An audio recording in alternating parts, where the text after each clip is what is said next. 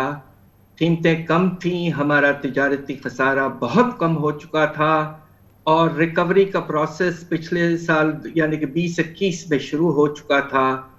اور خیال یہ تھا کہ بجٹ جو بہت ہی ماشاءاللہ ایکسپینشنری بجٹ پیش کیا گیا تھا کہ شرح نمو انشاءاللہ کم از کم 5% یا اس سے بھی زیادہ ہو سکتا ہے. مگر پہلے 3 مہینے میں ہمارے صنعتی پیداوار ماشاءاللہ اس میں 5% بھی اضافہ ہوا. مگر اکتوبر اور نومبر کے مہینے میں بہت ہی کمی آئی ہے اور پیداوار میں کوئی اضافہ نہیں. دوسری طرف آپ یہ ایک اور اچھی خبر آئی تھی کہ کپاس کی فصل ماشاءاللہ اس میں بہت اضافہ ہوا ہے, تقریباً 30%. مگر اس کے بعد پھر جب ہم ربی فصل کی طرف جا رہے تھے تو کھاد کی کمی اور قیمتوں میں بے تحاشا اضافہ کی وجہ سے خیال یہ ہے کہ اب ربی کی فصلیں جو ہیں وہ اتنی اچھی نہیں ہوں گی اور خاص طور پہ خطرہ یہ ہے کہ گندم کی فصل میں 3, 4, 5 ملین ٹن کی کمی آ سکتی ہے. لہٰذا اس وقت جو پوزیشن ہے کہ جو اچھی باتیں تھیں وہ افسوس سے کہنا پڑ رہا ہے کہ کچھ کم ہوئی ہیں.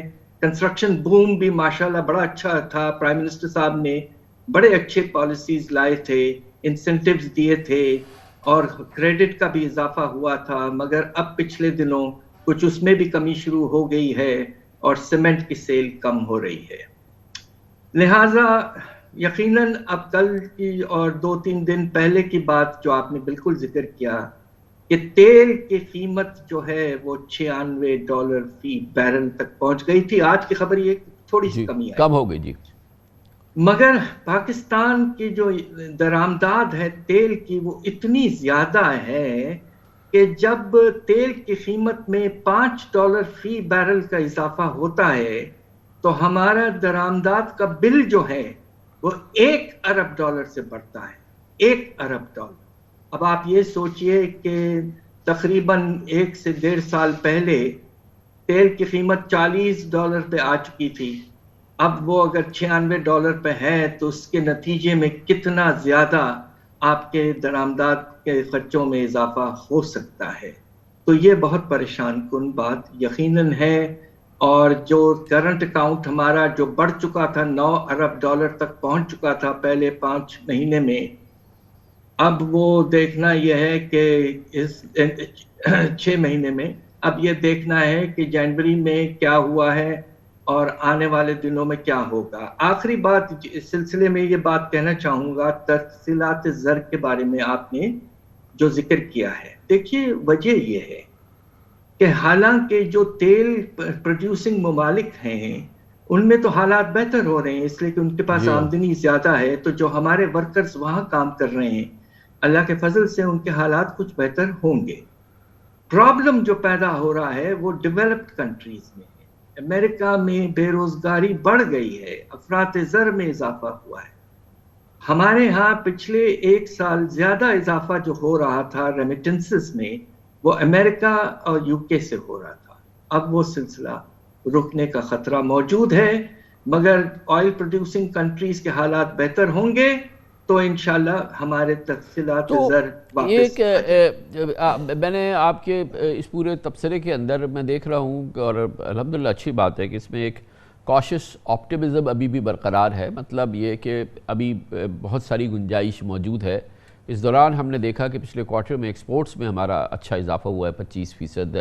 ریونیوز جو ہمارے جمع ہو رہے ہیں وہ بہتر ہی ہیں. اگر ہم اس میں جو ہمارا ایکسچینج ریٹ وغیرہ ہے یا امپورٹس میں اضافہ ہے اس کو بھی لگائیں تو اس حوالے سے بھی یہ بہتری ہے. ہماری کارپوریٹ ارننگز ڈاکٹر صاحب کافی بہتر آئی ہیں. پچھلے ایک پورے سال کی کارپوریٹ ارننگز ہماری کافی اچھی ہیں تو یہ فرمائیے گا کہ اب ہمارا IMF پروگرام ہو گیا ہے جس کے تحت ہمیں یاد دلایا گیا ہے کہ ہماری جو SOEs ہیں، یہ جو قومی صنعتی ملکیت کی صنعتیں ہیں، یہ ہمارا خون چوس رہی ہیں، اور پھر اس کے بارے میں ظاہر ہے کہ مختلف اعداد و شمار ہیں، 1000 ارب 2000 ارب واٹ ایور اب تک ان کا بوجھ ہو چکا ہے، کہ ان کی اصلاحات ہو.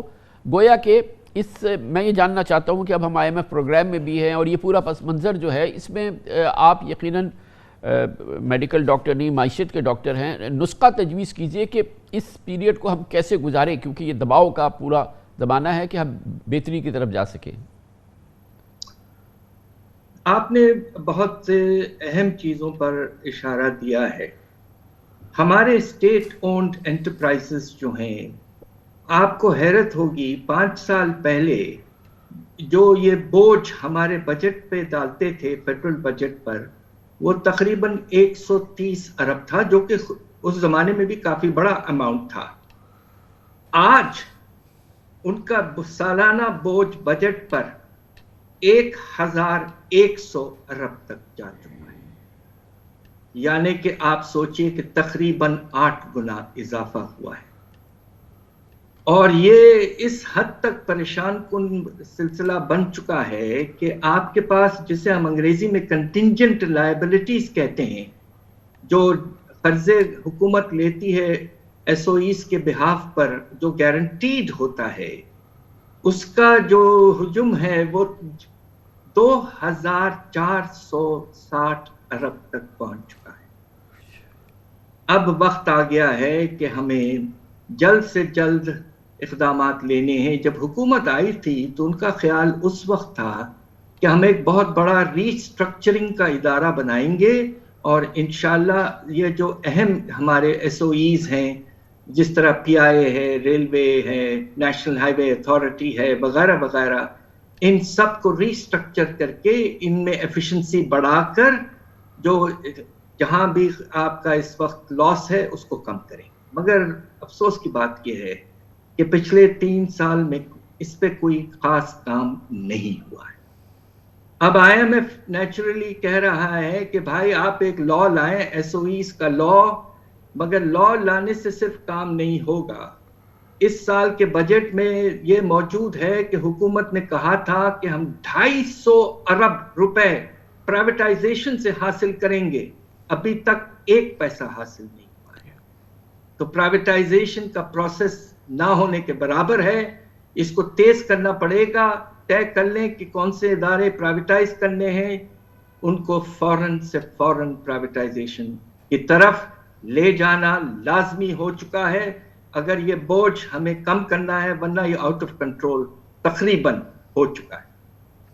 تو ڈاکٹر صاحب، اب IMF پروگرام کی جو ہم اس میں اب پوری طرح سے اس میں داخل ہو چکے ہیں، یہ فرمائیے گا کہ مزید ہمارے روپے کی قدر میں کمی نہ آئے اور اس کو ہم سنبھالیں، کیونکہ ظاہر ہے کہ اس کے پھر بہت ہی سیریس اثرات ہوتے ہیں ہمارے قرضوں پر. ہماری پھر جتنی بھی یہ امپورٹس ہوتی ہیں وہ اتنی مہنگی ہو جاتی ہے ہمارے لوگوں کے لیے، پھر ہمارے ایکسچینج ریٹ پہ پریشر آتا ہے. اس کے لیے شوکت ترین صاحب نے جو ہے وہ بات کی ہے کہ اس کو ہم مختلف فائنینشیل انسٹرومنٹس کے ذریعے ہم سیکیور کرنے کی کوشش کر سکتے ہیں، اس کو سنبھال سکتے ہیں.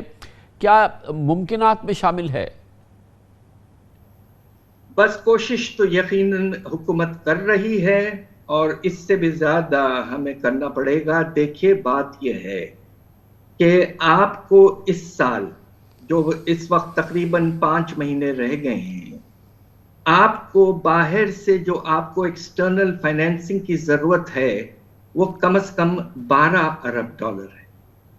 دوسری طرف جو IMF نے ایسٹیمیٹ کیا ہے حکومت کے ساتھ، اسٹیٹ بینک اور منسٹری آف فائنینس کے ساتھ، کہ اگلے سال ایکسٹرنل فائنینسنگ کی جو ضرورت ہوگی ہمیں باہر سے پیسے منگوانے کی، قرضوں کے طور پر یا کسی اور طریقے سے، 30 ارب ڈالر.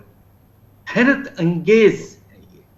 اب آپ یہ دیکھیے کہ صرف قرضوں کی واپسی اس سال جو اندازاً ہے 11 ارب ڈالر، 4-5 سال پہلے یہ صرف 4 ارب ڈالر تھا، اگلے سال یہ 17 ارب ڈالر تک پہنچ سکتا ہے.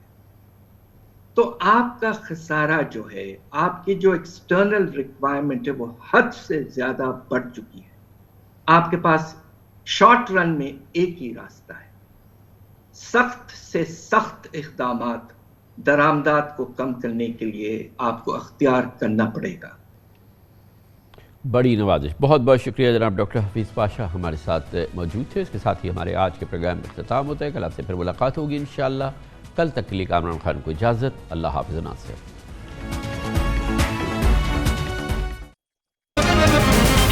دنیا خبر کی دنیا